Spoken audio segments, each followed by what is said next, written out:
Hey everyone, it's David Gacsko and Natalie Black from Hierarchy. We're here to bring you another installment of Hindsight, talking about the Great Reset generation. Lots continuing to change, but I think I want to do a focus today. What do you think, Natalie? Let's talk culture. Let's talk culture. There's so much going on in the culture scape for sure. Culture scape, exactly. Workplace brands. I know we go into employee branding. So much of that, especially as the world of work everywhere is changing. Yeah. I want to start. Yeah, it's so hard to start somewhere because, we've always had this conversation amongst ourselves. We have these awesome chats, right? And then we have these chats with our clients or just, just comrades in the industry. And I think all of us have been trying to get folks to understand that it's all interwoven. Everything goes like this. And it's easier for us to start at one place and pick apart and kind of pull the string there, but you find that golden thread leads to another part of the sweater. Um, so you have workplace culture, you have shopping culture, you have culture that is central to one specific region. You have then big culture, right? The United States culture, which again is made up of so many different little cultures. But I think the thing that I want to impress is that, and I'm not an academic, right? I'm a practitioner. So there are plenty of big brains out there who are certainly talented and well versed in studying and creating longitudinal studies about culture and some of the habits. But culture is like that unspoken contract amongst people. So you've got to break down people. So you look at work, which is a group of people doing different functions for a singular purpose. And a lot of that is centered upon just the physical space, which is, I think, what right now as a society, we're trying to figure what the hell that looks like, because we've got to take into account public health, right? So what does that look like? It was everybody had an office, and then we moved to open office, and now it's like stay 6 feet away. But um, aside from the design implications of what that work looks like, there certainly is the energy. We work remote all the time. We come in, we collaborate, um, we eat, you know, we share a glass of wine and we do our best work, and then we scatter to the four corners of the earth and we do our thing, because I think we all, at least with Hierarchy, our culture is we celebrate creativity, but also autonomy. Yes. And that's worked out really well for us. Um, but the one thing, and you were a champion of this, is that energetic connection that you have with your team members that really powers the work. Yeah. And Go a ahead. lot of that has to happen together, right? Yeah, for sure. I think that's one of the biggest struggles you that I have as a business owner, trying to keep that team connected. We can Zoom all day long, and we've had some really good online sessions where we talk and we're spitfiring, but there, even that little pause that we have to take a break, let somebody else speak and get through, and it messes with that energy. Like, you're so spot on about the energy. And I am thrilled. I mean, as we start to return to this new progression of normal, I am so excited to have everybody back and, work. But I've also got to keep in mind that, yeah, we have to have the proper environment to do that. And, it may not be 5 days a week anymore. Maybe it's two. And we've got to look at, how what's our work, obviously, what's our working environment. But listen, if we've got to get everybody together and everybody's got masks on, and we have a glass dry erase board that we can just let our ideas go, I think it's really, really fundamentally needed to have that exercise where we get that brain energy together in that synergy. Yeah. Honestly, I think you can tell, and from experience of us all working together, the difference in the ideas that we have when we're together, and that those sparks are flying, Yeah. then how more laborious it is to do it via this. Listen, if you have, like you said, an autonomous job that you're sitting in there and you're like, let's say developing code and it's rolling up into somebody else, like that's a much different way to work. But I think the marketing, the creative process and the ideation is always going to need that level of in-person connection. And there's companies out there I know that say, hey, give us your creative solve, we'll go and do it and we'll come back.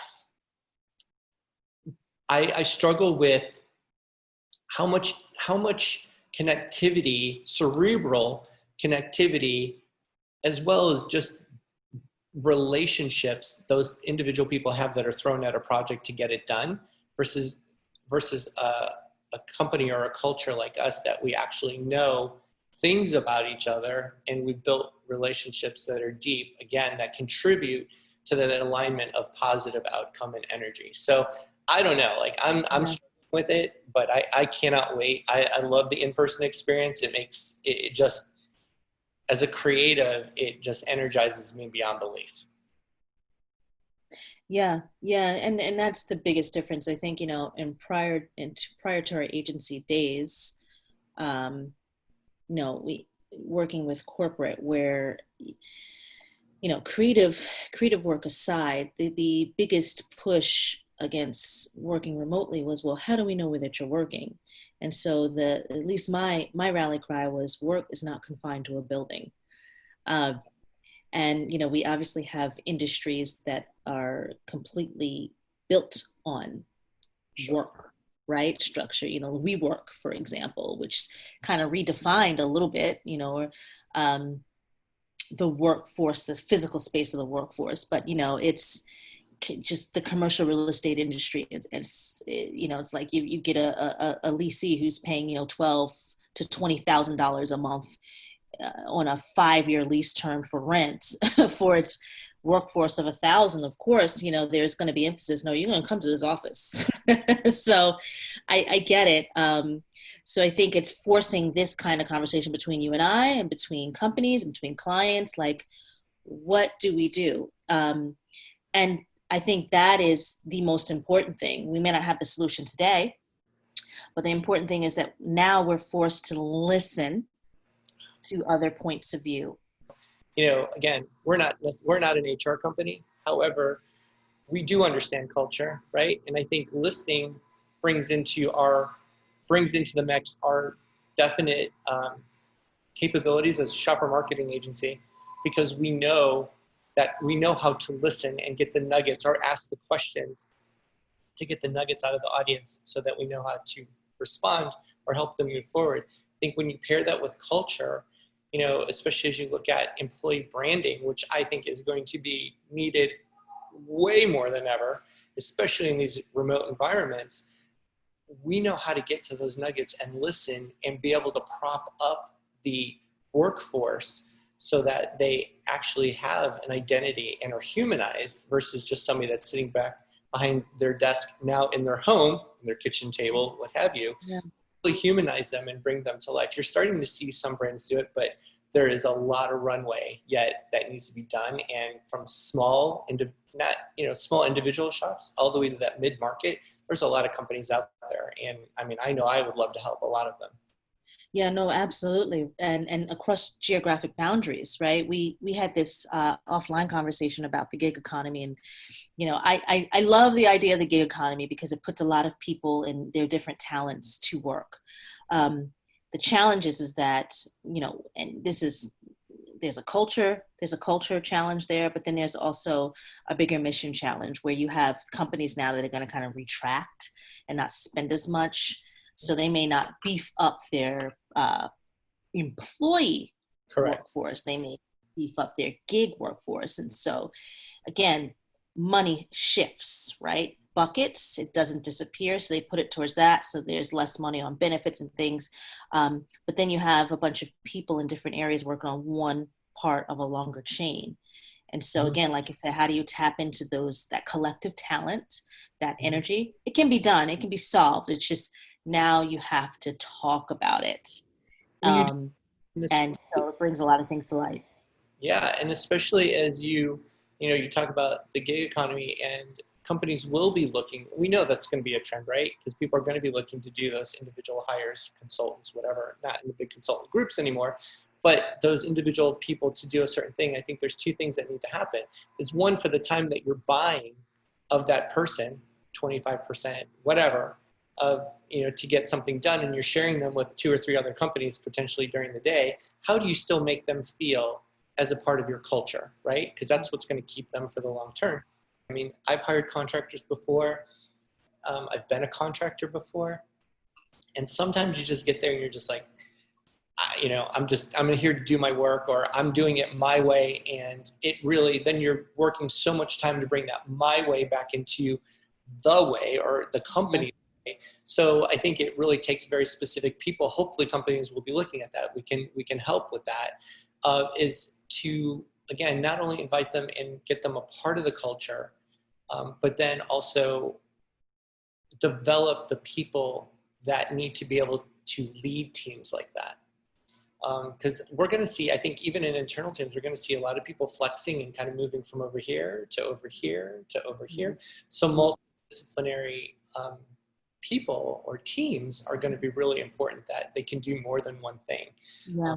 Which is, we're having these reductions in workforce. So I honestly think that this is a benefit to the Xers and some of the boomers that are left, that were brought up in that culture, that have been able to pivot quickly and ramp up to new things, or they have a vast view. And I think for our younger audiences that are in the market, and ones that will be coming into the market, they're going to be a little bit strained, because they've been trained a certain way for a certain thing, so they don't necessarily have more of that global view, versus somebody like you and me that has bridged many different fast evolving things, technology being one of those, where we had to kind of open up our mind and be like, okay, I got to be able to ramp up as quickly as we can. And we've had the ability to leverage some of the younger generations that are very very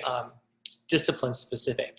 So it's going to be a very interesting time to not only just return to the office, but really see what that new working life is like. And we have to be able to wrap that around in a good culture, because it's not going to be easy. So something's got to be there as a soft pillow to have a land, because people are going to drop at certain points, and we need them to bounce back, and we need to know that they need to know that they're supported.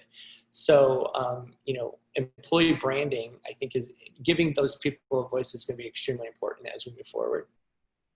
No, they're spot on. It's and one of the most interesting points about culture is, we've spent time in it, in the D&I space, right? And so companies were spending millions of dollars a year after they were sued, to kind of address that internal culture, that unspoken. It's great to say that we value everybody, but when the data and the practices show that you do not, there has to be kind of you have to have it's a guttural check, right? It's some sort of self-awareness that needs to happen there. So now with this going on and how we're having this conversation, what do we do? Gig, not gig, skill in San Francisco versus skill in Roanoke.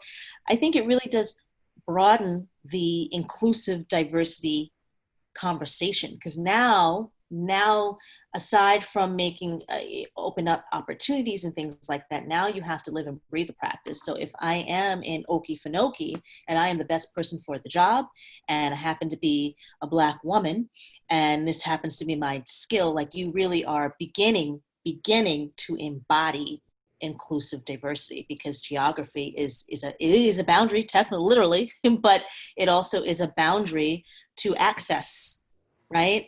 So I'm really interested to see over the next couple of years of how that impacts all of my folks out there who are working either in HR or employee comms, and see what they're doing on the inclusive diversity front and pandemic planning. there's a lot of opportunity that we can help brands out with those communication strategies, or making sure that they feel not feel that they display to their workforce that they're extremely valued, they are included, no matter where they are, celebrate their individuality, diversity, celebrate their inclusion, and really, again, bring to the light, bring to the surface who they are, who they're. I want to call out one thing that we did for one of our clients, Home Depot. It was a recruiting campaign, but we actually we came up with a tagline called "Built to Bring It," and it was a natural gatekeeping scenario that was like, hey, are you built to bring it? And if you are, and you're an internal employee at that point, we know that you're built to bring it, so we want to hear how you're built to bring it. And I think that was a really, really strong solution that we did, that's still in market today. But it shows that there's some humanity, and there's something personal about those employees in the background. So we'd love to help you out with that. I don't know if you have anything to add to that. Yeah, no, one thing I loved about Built to Bring It was it talked about not only, Joe Smith or Joanna Smith, Yes. Right. in, yes, being inclusive, right? In the workforce at Home Depot, but it talked about that I don't want to call it residual, but that halo. I love halo. I've used that like in all three videos. I love that word, but it really is, because you think about the sphere of influence that we all have as individuals. We have, work and family and home and community and all the different areas that we touch. So Built to Bring It also talks about who you are once you step out of those doors, right? And it's in D&I space, they call it bring your whole self to work. Correct. So, and I just want to piggyback on a previous video that we talked about, which was brands, big brands, small brands, they have a footprint in the community. So therefore, they're part of that cultural fabric. And so you have to kind of acknowledge that. So again, I work here or I work there. The brand is a citizen, a member of that community as well. And then those two come together, and then they have a combined, they're Voltron now, right? They have a bigger impact on the community, and then my home and all that other stuff. So we really explore all of those different connections, and those instead of calling them a sphere of influence, those spheres of contributions, right? And how they ladder up to each other, and what a brand can do to respond to that, and how that reverberates in all these different little pockets. So I want to say that the pandemic, again, is forcing all of us to have the conversation and speed up, right? You can't put that on your docket for 2029 now. Now it's this is an accelerant. Now we have these conversations now. Here's what we can do now. I love, yeah, that's a great way to end it, for sure. And I love the one thing that you said, and I don't think many people think about it like this, is that the employee takes the brand back to the community. And even on the minuscule scale, it's people know where you work and they know what you do. Hopefully you're sharing, or you're displaying something, but we can't forget that. If they can't necessarily have a storefront on every block, they are embedded in the community. So I really, really love that. Again, that extends even the work culture back into the universe, into the neighborhood. And think about even just from a promotion of it, like looking at it, an ambassador, like they're out there. If they're proud of who they work for and what they do, they're naturally going to promote. And again, that becomes part of the community, because they may go and invite somebody else into it. So great conversation today on culture. Thank you for your time, as always. Can't wait to see you in the office. Not all the time, but just in the office, because we love to have everybody here. And look forward to seeing you soon and talking about more great things. So, David Gacsko. Natalie Black. We'll talk to you soon. Have a great day.